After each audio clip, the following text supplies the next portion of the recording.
Hello, faithful, and welcome to the 49ers Plus podcast. I'm Al Moriello, and this is your source for the most objective 49ers discussion. Only smart takes, never any clickbait. And today we're going to be discussing the DC search continues, and a new possible defensive coordinator has thrown his hat in the ring. We're going to discuss that, and then I'm going to be breaking down the 49ers' 14 offensive free agents and the likelihood that they are going to re-sign with San Francisco, and some color commentary rationale sprinkled throughout. So, week 2 of the offseason, there is still not a defensive coordinator hired by the 49ers. And for those of you or those of us that'll be less enamored with the Gus Bradley promotion, this is a good thing.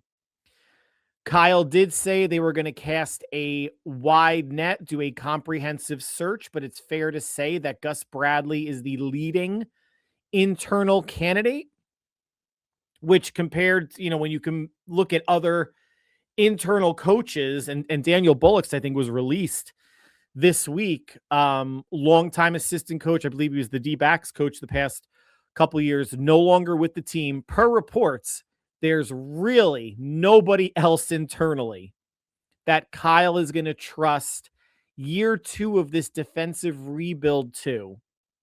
And it's not going to be solely a position coach, a young coach that does not have defensive coordinator experience, and preferably experience with the wide 9 and the cover 3. Although, as Kyle explained to us, and John, and as we should infer, the Niner defense from 2017, 2019 to today has evolved. Are they primarily a rush 4 defense? Yes, but they are not playing the same schemes, the same coverages, the same blitz and run stunts as they were doing 6 to 8 years ago. As offenses evolve, so does defense. So while Kyle still seems to be beholden to that, if you want to call it Seattle cover 3, it's not the same defense he came to San Francisco with. News of importance: Todd Monken was hired as the Cleveland Browns head coach, coming over after being the Ravens offensive coordinator for a few years. Jim Schwartz has been leapfrogged. There were reports that he was visibly upset when he left the Cleveland Browns facility, saying that he was gone. That's all well and good. Cleveland still retains Jim Schwartz's rights for a year. So whether Todd Monken fires him or they agree to mutually part ways, or if San Francisco trades for him, those are the 3 ways that Schwartz would come to San Francisco if released from his contract. And who knows, maybe Todd Monken is able to smooth it over with Jim Schwartz, since Schwartz is a very good DC and has done a lot with a Cleveland defense that doesn't have a ton of great pieces. Some, but not the majority of pieces. Schwartz at some point should be let go out of that contract. And if I'm Cleveland, you could be unhappy, and I would listen to offers from teams like San Francisco and others that need a DC of what would you give? What would you give for a top, you want to call him a top 5 DC in the league, top 7? Is that worth a 3rd or 4th round pick? Could be. You never want to let go of a valuable asset for nothing. And unless there is such bad blood that they would need to mutually agree to part ways, then Cleveland would owe him nothing, versus them firing him. Then they would still owe his salary, which I guess would be offset by whatever San Francisco or another team would give. Schwartz is still there in the running until he is not. And as we know, Schwartz plays a wide 9. That's where Kyle got the idea from. Plays a lot of man behind it. Apparently, he played the most man-to-man in the NFL last year, which would be a drastic difference from what Saleh did with the defense. They were 23rd, bottom third in the league in man-to-man.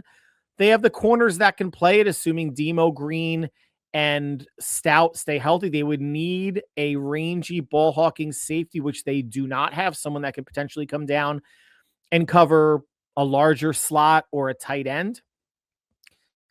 Making personnel changes or upgrades on the defense is going to happen this offseason, as it will happen on the offense. It's just a matter of how much money do they devote to free agency versus I think they have a 7-pick draft class at the moment that could be added to if they trade Brandon Ayuk. Unlikely they will release him.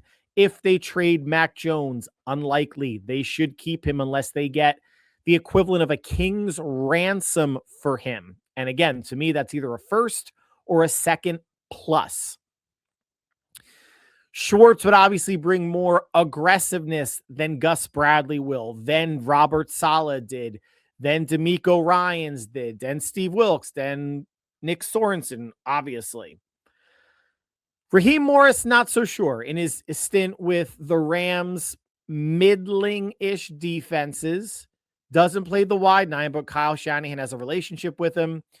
If you didn't see the social media post that after the combine in the late 2000s, hopefully I'm getting the time right, Raheem Morris was thrown out of the combine or something happened at or after the combine, was arrested. Kyle Shanahan came to his defense, got arrested also. That's all I know about it, something to share. So at least you know that there's a bond there. And there are now 3 candidates that have been officially interviewed. It's Bradley, it's Raheem Morris, and Joe Woods. Just announced today that Joe Woods is the 3rd candidate to be interviewed. Now, of course, you need to interview at least 1 minority candidate to satisfy the Rooney Rule. Perhaps it's 2. I believe it's 1 for coordinators. I could be totally wrong. Jim Schwartz, we are all interested in, as Kyle and John should be. I don't know if they've asked permission from the Browns yet, although he was interviewing for the head coaching job twice. Now that Todd Monken is hired, they can officially ask for permission to interview Jim Schwartz. And again, depending on how badly burnt that bridge is or what that shakeout is going to be, Cleveland can still deny any team that wants to interview. But again, I would grant it. And if things go well, what are you going to offer me for him? Always be looking to upgrade your team. And the Niners would get I don't know if you want to say an upgrade at DC from Robert Saleh, but at least somebody that could maybe, I don't want to say maximize the talent, but evolve the scheme to make the individual pieces, to make the whole greater than the sum of its parts. That's what I'm a big fan of. And Saleh did a great job, young players, but, didn't blitz, zone. We saw the same thing from Sorensen. We saw the same thing from Wilks. I wouldn't mind getting a bit more aggressive now that you're getting your top flight players back in Warner and Bosa and Williams, hopefully sometime in October. More draft picks, free agents to make this a downhill defense. Because more often than not, it was a back on their heels defense. Said it earlier, this is a good thing that this is taking longer than, I don't know about anticipated, but they didn't immediately hire Gus Bradley. It wasn't that, you're the succession plan, Gus. If Robert Saleh goes somewhere, handshake deal, you're going to be the DC. Not the case. And I don't think they could have done it anyway. They would have needed to interview to satisfy the Rooney Rule, which they already have. Maybe a DC decision comes tomorrow and everything that I'm talking about with DCs become moot. But as of Thursday evening on the East Coast, we know 3 candidates have been interviewed, and Jim Schwartz should be a candidate that is highly thought of, if nothing else, but should get some sort of request into Cleveland now that Monken is the head coach. But now let's kind of jump to Joe Woods. So Joe Woods last year was the Raiders defensive backs coach, which doesn't inspire much confidence in a silo, but he was also the 49ers DB coach in 2019. Why is that important? It's the year they went to the Super Bowl and lost to the Chiefs for the first time. Prior to that, he was the defensive coordinator for the Broncos. After his time with the Niners, the DC for the Browns from 20 to 2022, and the Saints from 2023 to 2024. Now, not to go over, so he has 7 years of DC experience. I'm sorry, five years of DC experience. Can't do my math. 7. Gosh, 7. I'm getting all sorts of 7 years of DC experience. Let's get back on track. I picked out his best overall year from each one of these teams. With the Broncos, I think it was 2018, 3rd overall in yards, 5th against the run, 4th against the pass, and 22nd in points, which is odd that points would be that far behind everything else. In 2021, I believe with the Browns, 5th overall in yards, 12th against the run, 5th against the pass, and 13th in points. In 2023 with New Orleans, 13th overall in yards, 22nd against the run, 10th against the pass, and 8th in points. Joe Woods, a player that obviously plays a 4-3, DB coach. So it's someone like a Steve Wilks who made his hay as like a DB coach, then became a coordinator, was a head coach for a year or two between Carolina and what did he take over for Arizona for a year? I forget. But familiarity with the team, runs a system similar to what Kyle wants to run. And he's had good stints in his 7 seasons across 3 teams, 2 in the AFC, 1 in the NFC. The last year with New Orleans wasn't anything great to write home about statistically. Goes to the Raiders, and obviously they were a tremendous hot mess across the board.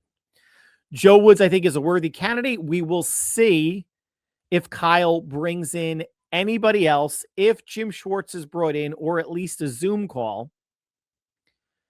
And hopefully you could say hopefully sometime next week there's a DC, but really, what's the rush? What's the rush? And so, you're getting to who we're going to re-sign as free agents internally. We're going to go over that next week. Defensive free agents. I'm going to rank them 49er free agents based on who I think they should be bring back. And there are a lot of factors going on. I started thinking about, and that's a good segue into the Niners offensive and special teams free agents. I think this is 14 in total. And I started ranking them of, is this the likelihood that the Niners bring them back? Is it the likelihood that I would bring them back if I was a GM? And I just kind of settled on ranking from least maybe to most likely in a vacuum. If you kind of take away positional needs and salary, what this free agent might get on the free agent market, these will all be sorted out before the draft, obviously, at the end of April. A handful of these will be sorted out before the team actually gets to free agency in the second week of March. So the rationale in terms of how I'm ranking these is in a vacuum, because I don't know if I can do it any other way, knowing what other receivers are going to get free agent wise, other offensive linemen, tight ends, running backs, special teams players. So let's go through the list. Now, first off, the Niners are going to re-sign, I would imagine, offensive tackle Austin Pleasants. He's an exclusive rights free agent, which means he cannot negotiate with anybody else. So if the 49ers extend him a tender, it would be up for a little over $1 million, and it's generally not guaranteed. Austin Pleasants played well enough that he could be in the backup tackle mix for the 90-man roster going to training camp. This doesn't mean that the Niners wouldn't draft a tackle, and maybe in the 3rd-ish round, they probably should draft an heir apparent to Trent Williams. We don't know what's going to happen with Trent Williams. He's on the last year of his deal. As I said previously, They can cut him and save $23 or $24 million in cap space. That's not going to happen. Either they let him play out this last year of his deal or extend him to lower his cap hit. As it stands now, the 49ers are probably going to have around $40 to $45 million in cap space. The rollover cap space from 2025 hasn't hit the books yet, the future looking books for 2026. And they're going to be in the top 10 in cap space in the league. 2027, it gets hairy. 2027, they're already $6 million over the cap. And you can adjust a whole lot of that by turning things into signing bonuses, something like Nick Bosa, his cap hit, Fred Warner, George Kittle, Brock Purdy. There are ways to, and with how much of the 49ers that Jed York is selling off, small percentages, they should have cash on hand. And any billionaire owner that doesn't have cash on hand for their team, you shouldn't be in team sports. This isn't, I know a lot of them are just in it, to be in the NFL Owners Club, MLB, NHL, NBA, whatever it is. But if you're going to own a team and not spend to compete for a championship, just get out. Just take your billions, do something else, and find better investments than an NFL team, because the investment is only worth it if you're going to sell. If you're going to keep it, then, your $4.5 billion team looks great on paper, but that's not money in your pocket. Digress. Let's get back to the offensive rankings. So that's player 14, but he's going to, I'd be surprised if Austin Pleasants does not come back, just given how cost controlled he is, a little over $1 million, and a backup positional need at tackle. 13th, Trent Taylor. There's no reason for him to come back. I know he's friends with Kittle and Juice and has some punt return ability. I mean, if he winds up being on the practice squad, that's great. He's going to add nothing in terms of value. And I'm thinking about these as ultimately, could they make the 53? If Trent Taylor's on the 90-man roster, great. If he's a backup punt returner that's on the practice squad, great. But he is the lowest priority in terms of a re-signing that has a legitimate chance to make the 53-man roster. 12th, Ben Bartch. Well, Ben, you had your chance, and you just couldn't stay healthy for 2 years in San Francisco. It could have been your job to run with and get a nice mid-ish level contract from the Niners. But my priorities would be elsewhere: free agency, signing a guard, and in the draft, signing a guard. Much like this year, they should draft a tackle and a guard at some point, or at least one player that has played tackle in college but can fill in as a backup guard for flexibility. Ben Bartch, again, could he get re-signed to a non-guaranteed deal to come to the 90-man roster? Sure. But he is 12th out of 13, or let's say 13, because Austin Pleasants is exclusive rights. 12th on my list. 11th, Patrick Taylor. Now, Patrick Taylor is just a guy. He's just a running back. To be a running back in the NFL, you still need to be an uber athlete and good at what you do from a running back standpoint or a special team standpoint. And again, could he be brought in to the 90-man camp roster? Yes, because a whole bunch of Niners are going to get hurt during training camp, substation or not. There could be a place for Patrick Taylor on the 90-man. There is no place for Patrick Taylor on the 53. I think this is going to be a year where the 49ers might be hard-pressed to start the year with 4 running backs on the 53.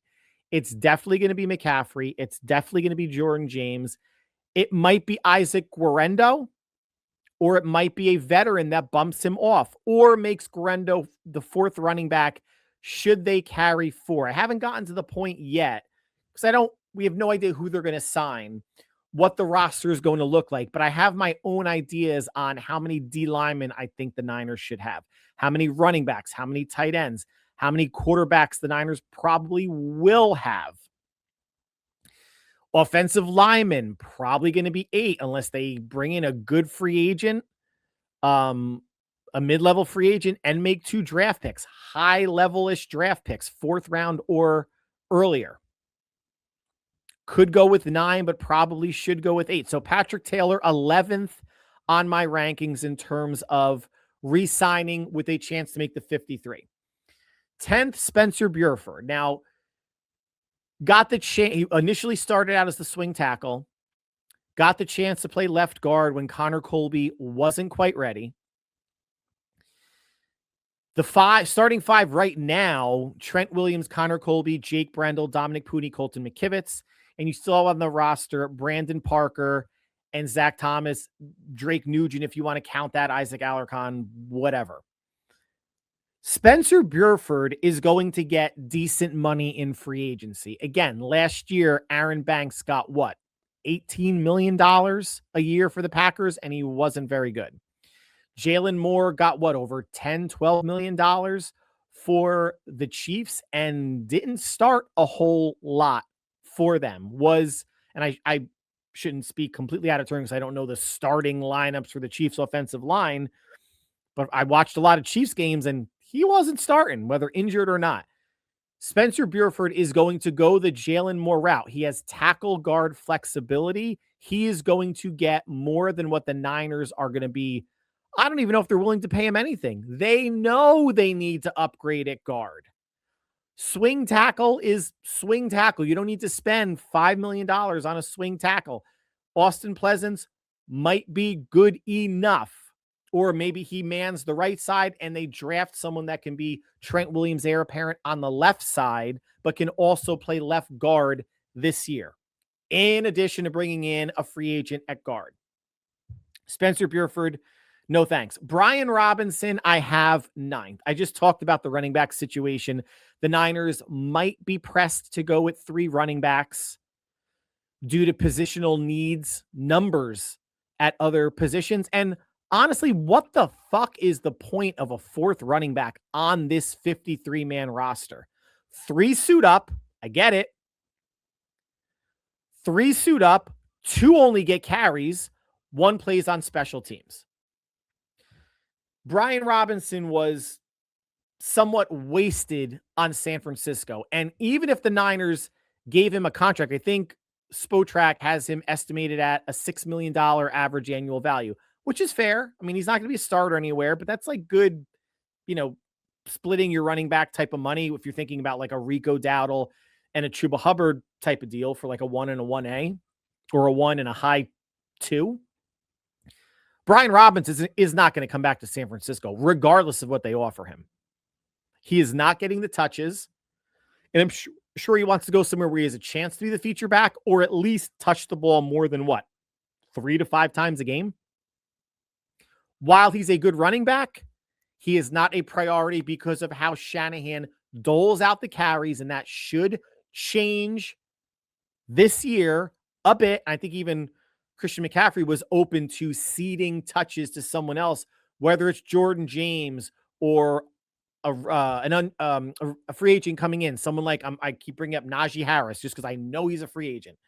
Someone that could maybe be in the $2 to $3 million range that Shanahan trusts. But at some point, you want to get young guys on the field. There's nothing stopping this offense from being a 3 running back offense. Nothing at all, other than Kyle Shanahan's approach. Brian Robinson comes in at 9th. 8th and 7th is John Weeks and Thomas Morstead, respectively, kind of in the middle of this ranking. I don't think any one of these were, I'm not going to be waxing poetic on how great of a long snapper John Weeks is. I don't know. I don't care. He was a familiar face that Brent Boyer knew, just like Thomas Morstead was. They're both pushing 40 for whatever that's worth, but they can also be brought back super cheap on a 1-year vet minimum deal. And at their age and accrued years, they've been in the league, 12 plus, it might be around $1.5 million, whatever that vet minimum is going to be. Could they bring in a long snapper cheaper and you save $400,000 or $500,000? Sure. Could they bring in now, if they brought in a different punter, you probably might have to pay a little bit more for that punter unless you draft one, or if it's an undrafted rookie free agent. They should not draft a punter, especially with the picks they have. I think their picks end at the end of the 4th round or maybe the 5th. They don't have a 6th. They don't have a 7th. So John Weeks and Thomas Morstead, I can see coming back. They acquitted themselves well. They'll come back cheap. And not to downplay long snapper or punter, but they did their jobs well. And if either one is open for coming back, I think it would be totally okay. And if they come back, they're making the team. Number 6, Matt Hennessy. So got some spot starts in place of Jake Brendel. Maybe it was 2 games worth. Played well. Now, he could parlay that into a starting center role somewhere else. Probably more of a backup player. Doesn't seem to have the flexibility to play beyond center, although he should. He's just not as big as some players you might want at guard. But if Kyle goes with 8 or say 9 offensive linemen, say two backup tackles, but one that could also push into guard, Hennessy exclusively at center, and someone that can play either guard spot, there's a role for Matt Hennessy. He acquitted himself well. For all the fandom and maybe even some of the quote-unquote pundits out there that do not like Jake Brendel, Jake Brendel's not going anywhere. You could save about $4.5 million on the cap if you cut him, but someone like Tyler Linderbaum, free agent, is not coming here, guys. I'm going to say this in every podcast leading up to free agency. The Niners are not going to spend even $10 million a year on an interior offensive lineman. They will not. This is the whole, was it Drew Dahlman, Chris Dahlman, whoever it was, the Dahlman thing from last year coming over from the Falcons. Oh, so many content creators and people that just want to discuss, or they truly believe, which is the saddest part of it, truly believed Dahlman was going to come to San Francisco and make whatever he wound up getting, $12-14 million a year. Not going to happen. I don't know how much the clapping makes that an exclamation point, but let's do it again. Not going to happen. Tyler Linderbaum or any high-priced offensive lineman is not coming to San Francisco. Will they bring in a mid-tier guard with maybe some center flexibility? Yes. Will they draft 1, if not 2 offensive linemen? Yes. High-priced O-linemen outside of Trent Williams are not getting signed by this regime. Number 5, Kendrick Bourne. So with his escalators, I'm not sure where he ended up in terms of his final compensation, but from around maybe 1.8 million or a little over 2, Spotrac has him projected to get to his average annual value to be about 3.3 million next year. That's not terrible for someone who year 2 back with San Francisco should know how to friggin' line up, right? I know that was a little bit of an issue. But if you're talking about a number 4 receiver, you could do a lot worse than Kendrick Bourne. Now, on the roster, you have Pearsall, you have Demarcus Robinson, Jordan Watkins, Jacob Cowing, and Junior Bergen. And I think it's Cowing and Bergen kind of really fighting potentially for that punt return spot. Although I think it would behoove the Niners if they can get someone like Jordan Watkins, who is going to be your number 3 receiver at best, probably your 4, but to be active as your 5th, to get him comfortable with punt return duties. Let's go back to the 90s. I know it's going back a long ways, but John Taylor with the Niners was the number 2 receiver and a punt returner. Tyreek Hill was at some point early in his career taking some punt returns. Like, you can have a starting-ish or number 3 receiver be your punt returner, because then you actually have the utility of that person actually contributing on offense. Sky Moore did not. Jacob Cowings has not. Junior Bergen just made the practice squad. Getting back to Kendrick Bourne, I don't think he's going to be a punt returner, but he could be year 2, a dependable-ish receiver. And Kyle is all about dependable over explosive talent. Dependable, can I trust you, over separation, speed, stretching a defense, and being explosive. Of course, you would want all of that in every receiver you have on your roster. But it's been made clear that Kyle has such a comfort level with veterans as a whole and veterans that have played for him before, that there is a world where Kendrick Bourne can be brought back and be one of the top 5 or 6 receivers on the depth chart. If Kendrick Bourne comes back, that's one less receiver spot that answers the need for getting bigger, faster, and younger to combat the Seahawks secondary, the Rams, and other good secondaries, and just increasing overall team speed. Kendrick Bourne is far from a burner. But I think this is the offseason where Kyle Shanahan has to weigh how comfortable am I on the player versus gambling on the upside of a player. And with Pearsall and I'm assuming DeMarcus Robinson are going to be on the team, and Jordan Watkins, you're not going to roll the dice on the 2 or 3 remaining receiver spots to just go for young, fast, big, explosive, young, fast, but like at some point there's going to be a reliable receiver in there, whether it starts the year or it happens week 2, like when Bourne joined the team. The receiving core is not going to make a tremendous overhaul. At most, 3 receivers are going to be new on the team because it's going to be Pearsall, it should be DeMarcus Robinson, and it's going to be Jordan Watkins. So 4th, Jauan Jennings. So Spotrac has him estimated making over $20 million a year average annual value, which remember is not his salary cap hit every year. The first year might be 3 or 4 million. Then it'll go up. Then it'll go up the third year. Then they'll tack on void years. This is going to be Jauan Jennings' probably last chance to get every single bag of Scrooge McDuck's money bin money possible. And I don't think it comes from San Francisco. That doesn't mean I don't think he's important to the team. I have him 5th because he's important to the team. If you want to say, because Pearsall's getting hurt and DeMarcus Robinson's a little bit older and Jordan Watkins is unproven and there's no one else behind those 3. That's why Jennings is 4th. But the Niners are going to go nowhere near $20 million for Jauan Jennings, nor should they, when the mandate is to get faster on offense and defense also, but you have to get bigger, stronger, and faster on defense as well. We're going to be looking at, and I'm going to dive into free agent receivers in upcoming podcasts. But the question is going to be for all of us. And again, I know average annual value does not reflect the yearly or annual cap hits for a player.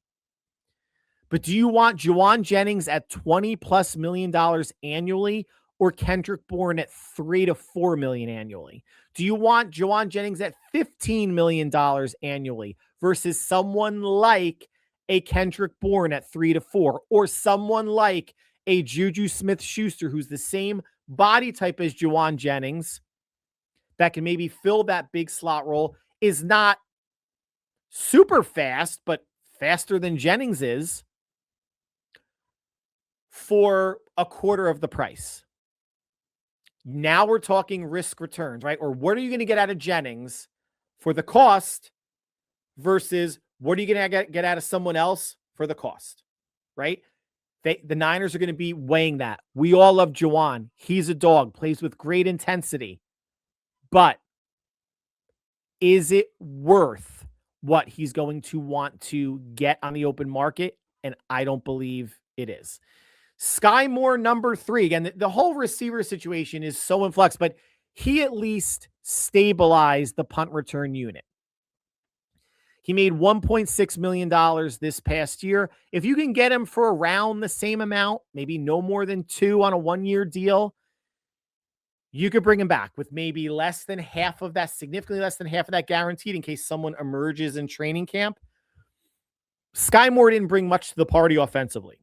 And if Kyle or Brant Boyer wants to have a Sky Moore, Jacob Cowing competition in training camp, great. That means you're going to have to bring Sky Moore in on a minimum deal with really next to nothing guaranteed, and Sky Moore may get that. As I've said, it would be great if someone like a Jordan Watkins, someone who is clearly in the top 4 receivers who would actually see the field and make an impact, could actually be their punt returner as well. Maybe it's someone like Mecole Hardman. He's a free agent, I think, coming off of Buffalo. Add speed. Not a lot of size like Cowing, like Sky Moore. Then you also have to factor in how many small receivers you want on your team. Cowing's what, 5'9", Sky Moore's 5'9", 5'10". Do you want to have, you don't want 3 receivers that are smaller than me. 1 would be ideal. 2 you could get away with, because now you're also getting into the whole no block, no rock thing. Do you think a receiver at 5'8", 5'9" is really going to be such a ferocious blocker the way Ayuk, Debo, and Juwan Jennings were? Doesn't play into Kyle's thing unless he changes his philosophy and just wants to get more explosive and fast and agile and twitchy and quick. Even then, you still don't have 3 receivers at 5'10" or smaller on a roster I'm building. Number 2, Eddie Pinheiro. Great year. Outside of the weak-ass trip attempt in the divisional round playoff game against Seattle, missed a couple extra points, had a solid year, solidified the place-kicking duties. And I don't know if Kyle and John can afford to let him go. And he made $1.2 million this year. Spotrac has him average annual value of 5.4. That's what top 10 kickers make, guys. Looking it up. That's what top 10 kickers make. Eddie Pinheiro, and I know they took a huge swing on Jake Moody, and I know Jake Moody was the equivalent of Anthony Richardson as a quarterback. They wanted to get a young, big arm, big legged player to help them push field position and get into field goal range, once they hit the 40. And Pinheiro doesn't have that kind of leg, but I think he's pretty decent from 55 and in, certainly from 45 and in.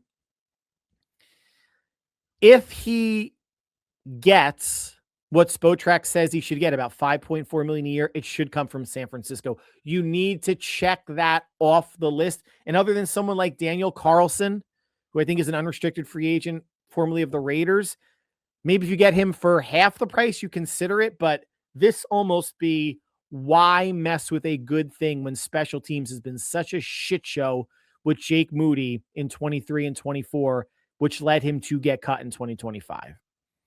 And lastly, Jake Tonjes, my number 1 free agent that I think the Niners should resign. Now, he is a restricted free agent, which means if they offer him any sort of tender, it's going to start a 1-year tender. It's going to be a little over $3 million. Do I think Jake Tonjes is worth a little over $3 million? No. And because George Kittle got his extension and Luke Farrell got like a 3-year deal where he's making a little over $4 million a year, I don't know if you can devote that much money to tight ends when if you re-sign Jake Tonjes for $3 million, when Kittle is back, Tonjes doesn't play. He gets he's averaging 5 or less snaps a game during games when George Kittle plays. However, I don't think Kittle's going to be ready to start the season. I think Kittle's a prime candidate to start on the PUP list, which means you're going to need a tight end that has chemistry with your quarterback. And Tonjes was one of, if not the leading receiver against Seattle in the playoffs, top 2, maybe McCaffrey had more receptions. He had a Liz Frank injury. He'll be healthy in like a month. Doesn't need surgery. And the tight ends on the roster, Kittle, Farrell, Braden Willis, who was signed to a future deal, as was Hayden Rucci. The Niners are another team that might not need 4 tight ends on the roster. They might have to go with 3. And I don't think Kittle is going to start the year on the 53. If he does, they should still bring Jake Tonjes back because Kyle Shanahan, and we see these mock drafts of, the Niners are going to draft Kittle's replacement, a tight end out of Oregon in the first rounder. No, they're not. No, they're not. Because that's a waste of a first round pick. Because when Kittle's healthy, Kittle becomes a starter again. And Kyle, unless he changes to a 2 or 3 tight end involvement set like Sean McVay does in Los Angeles, there is no need to spend a first round pick on a tight end that is not going to get the ball thrown to him, nor is he going to see the field that much, especially if he can't block. Jake Tonjes, it's his 3rd year in the league. 2nd year in San Francisco, came up as a practice squad only player in 2024 to be a regular contributor in 2025 and answered the bell when his name and number was called. Comfort level for Kyle. This whole bigger, faster, stronger, younger, Jake Tonjes is still 26-ish, 27 years old, young, dependable behind Kittle, has gotten better at blocking. Hopefully that improves in the offseason. I think he is, along with Eddie Piñeiro, the most important free agent for the 49ers to sign. Piñeiro to solve the kicking woes, and for Jake Tonjes to be, let's just be honest about it, to be the starter the month of September, at least, when Kittle is out. You could bring in another free agent. I don't know what the learning curve or the comfort level is going to be with Kyle there. Kyle knows what he has in Jake Tonjes. And for all of us that watch the game, the Niners can do so much worse than Jake Tonjes as tight end 2 as Kittle's getting healthy. And they're really not going to do much better free agent wise than Jake Tonjes. Now, again, his agent may look at this saying, well, if you tender and they should be signing him to like a 3-year extension, 2 or 3 year extension. Doesn't have to average $3 million a year, could average 2.5, 2.5. But his agent's going to say, well, if I can get $3 million, if you tender him as a restricted free agent, that's what the floor is going to be for my client. If you're going to sign him, then you may potentially need to look elsewhere, because that's a lot of money devoted to 3 tight ends, 2 of which only play, and 1 of which at a time is only a receiver. I would like the Niners to draft a tight end, and maybe you do have a developmental tight end, again, 3rd, 4th, 5th round, that could be part of the team and maybe could be the successor for Kittle. Remember, Kittle was a 5th round pick. You don't need to find your tight end in the 1st, general or 2nd round. Generally, those tight ends are just glorified slot receivers. So San Francisco will behoove themselves to bring Jake Tonjes back in along with Eddie Piñeiro, among others. And these are the 14 free agents ranked from 13, Austin Pleasant's 13 on down, that I think the Niners should be looking at. That's going to conclude the podcast for today. Like always, I want to thank you for taking time out of your busy schedule to make me or us part of your viewing or listening routine. Next week, unless there is a defensive coordinator hired, we will be going over this same free agent ranking, but on the defensive side of the ball. And we'll see how, I'm going to have to do some research, how that's going to net out. But between now and then, whatever you are doing, no football this weekend. Stay happy, healthy, and safe. We will talk soon. Take care.